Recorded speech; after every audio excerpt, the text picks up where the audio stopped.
Estamos de vuelta y ahora vamos a hablar sobre las elecciones en Ecuador que ocurrieron hace algunos días, la primera vuelta. Se especulaba y algunas encuestadoras decían que Daniel Noboa podía ganar en primera vuelta. Eso no ocurrió. Luisa González forzó una segunda vuelta con un resultado bastante más cerrado del que se esperaba. Lo que ocurrió en esta elección es un panorama muy polarizado. Básicamente los dos grandes candidatos han sido un reflejo del correísmo y del anticorreísmo. Van a ser semanas bastante intensas en Ecuador. Tenemos que ver cómo los partidos que han quedado en tercer y cuarto puesto van a terminar de alinearse. Y otro factor clave del que no se habla mucho es el ausentismo. ¿Qué candidato va a poder lograr llevar a esas personas que no fueron a votar a primera vuelta, que podrían terminar de ser votos decisivos en esa campaña electoral? Hay mucho que hablar, especialmente también no solo de los dos candidatos y del efecto del correísmo en Ecuador, sino también de qué ha pasado con la derecha en ese país, que ha tenido una performance electoral bastante complejo, bastante bajo también, más o menos alrededor de 2% de intención de voto, así que eso también valdría la pena analizarlo. Y para conversar sobre esos temas nos acompaña el director ejecutivo del Instituto Ecuatoriano de Economía Política, Joselo Andrade. Bienvenido, Joselo, ¿cómo estás? Agradecido y honrado de participar una vez más en esta entrevista. Quería preguntarte sobre ya el resultado electoral de la primera vuelta, porque la última vez que hablamos se decía que había una posibilidad de que Daniel Noboa gane en primera vuelta. Los primeros resultados parecían ir en esa dirección, pero mientras pasó el día comenzó a acercarse más y al final ha terminado siendo un resultado bastante más cerrado, en el que hay una segunda vuelta con Luisa González. ¿Qué pasó el día de las elecciones? Bueno, en efecto, aparentemente hubo una mala lectura por parte de todas las encuestadoras e incluso el exit poll que se realizó inmediatamente tras las elecciones, las cuales incluso situaban al presidente ganando en una sola vuelta, incluyendo el exit poll a partir de las 5 de la tarde, que es cuando se pueden hacer este tipo de anuncios, ¿no? Pero luego, con el pasar de las horas, la votación en realidad se fue haciendo mucho más cerrada, hasta el punto de que el presidente ha ganado la primera vuelta electoral con un escasísimo margen. E incluso los cómputos del día de hoy indicaran de que tal vez puede ser de que en la asamblea, pues ellos tengan incluso, o sea, el correísmo o el socialismo del siglo XXI llegue a tener incluso un asambleísta más. Y esos son movimientos también paralelos e importantísimos que se están dando y que independientemente de cuál sea el resultado de segunda vuelta, pues mucha influencia tienen los congresos, pues como todos conocemos. ¿Y cómo ves esto? ¿Crees que significa que Luisa González tuvo un mejor performance de lo que se esperaba o que Daniel Noboa no lo hizo tan bien? Bueno, la verdad es que ha habido avances relativos en ambas tiendas políticas. Y yo te lo pondría de esta manera para que las personas que nos están escuchando entiendan. En las elecciones anteriores, cuando la oposición al socialismo del siglo XXI llegaba a primera vuelta, esta obtenía un puntaje aproximado del 20%. Ya, mientras que el socialismo del siglo XXI obtenía entre un 32 y 35% en primera vuelta. Si lo vemos desde esa perspectiva, el socialismo del siglo XXI pasa de 35, 40 y algo, 40 y pico, 43, 44, y mientras tanto observamos un crecimiento muy importante de las fuerzas, digamos, anticorreístas, porque pasamos de 20 a 44, situándonos por escasos, digamos, décimas por encima de los resultados anteriores. Entonces vemos crecimiento en ambas tiendas políticas. Sin embargo, el crecimiento mayor y pronunciado se nota en este momento. Más bien lo que llama mucho la atención es la total polarización del pueblo ecuatoriano, puesto que más allá de el noboísmo o del partido del presidente y del partido de Luisa González, RC5, pues tenemos muy escasa participación de los otros partidos políticos tradicionales, situando las circunstancias en que tenemos un tercer y cuarto puesto con muchísima distancia. Ya el tercer puesto tiene aproximadamente 8 o 9 puntos, mientras que el cuarto puesto tiene 2,70.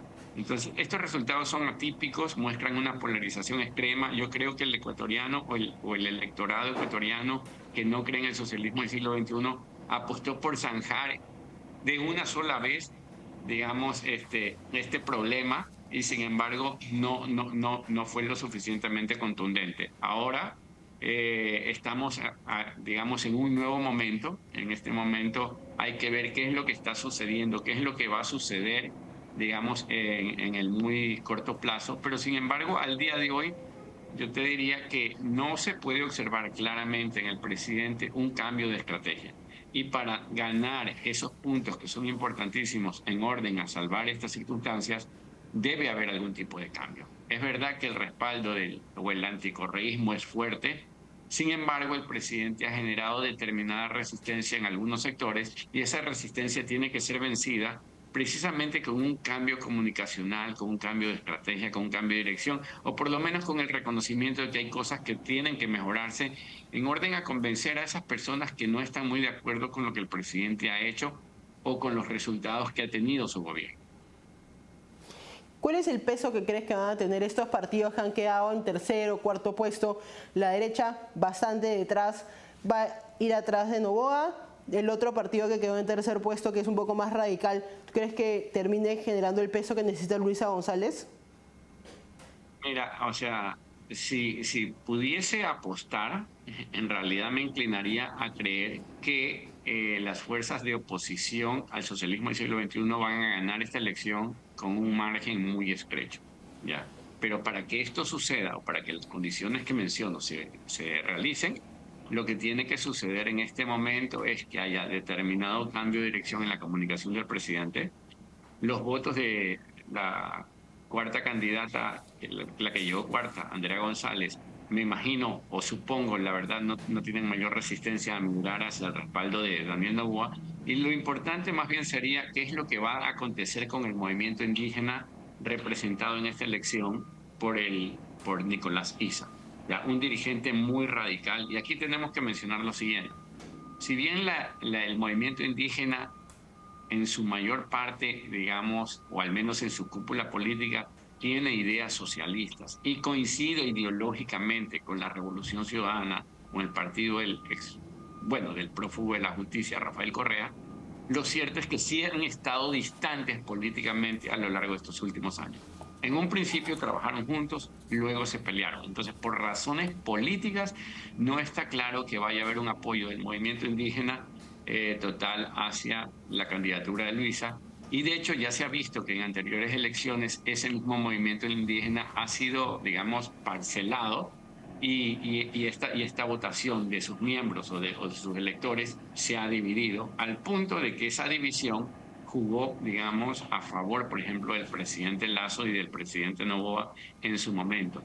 Entonces podrían darse resultados similares, pero claro, hay mucha comunicación de por medio, hay trabajo de por medio, y también la ciudadanía pues tiene que poner de su parte en orden a no caer dentro del socialismo del siglo XXI. Y por otro lado, y esto también es importantísimo, tenemos un conglomerado de ausentes o de personas que no fueron a elección, pero que no van a la elección, digamos, solamente por rechazo, por antagonismo o por cansancio, sino que como suelen haber dos vueltas en el Ecuador en lo que se refiere a elecciones presidenciales, uno obtiene aquí, porque nosotros tenemos que votar de forma obligatoria, un certificado que te permite hacer determinadas operaciones en el país, de repente abrir alguna cuenta, de repente conseguir algunos permisos para determinadas cosas. Entonces muchos ecuatorianos apuestan por ir a la segunda vuelta solo para obtener el papel, y ese ecuatoriano se va a incorporar a la votación que viene. Y dentro de ese grupo de ecuatorianos yo te diría que va a haber mucho respaldo al presidente Noboa por la sencilla razón de que ya lo han hecho en el pasado. Y ya para terminar quería hacerte una pregunta cortita. ¿Por qué crees que tantas personas han terminado respaldando al correísmo y a su candidata Luisa González? Bueno, la verdad esa es una pregunta que muchos analistas nos hacemos en este momento, porque pese a la evidencia, pese a los casos de corrupción, pese a la contaminación que tiene y la relación que existe entre este partido y grupos digamos, delictivos y carteles incluso, debería la cosa de resultar distinta. Sin embargo, también es que no ha habido un éxito económico o una respuesta económica que solucione los problemas de trabajo y de inseguridad en el país que haya sido lo suficientemente contundente como para mostrarle a esos electores que un cambio con una dirección o visión distinta, o bueno, algo distinta, puede darse bajo estas circunstancias.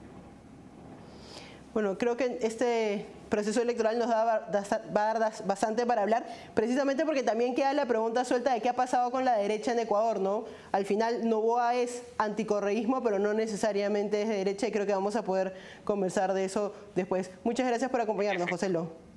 Muchísimas gracias a ti. Vamos a una pausa y volvemos.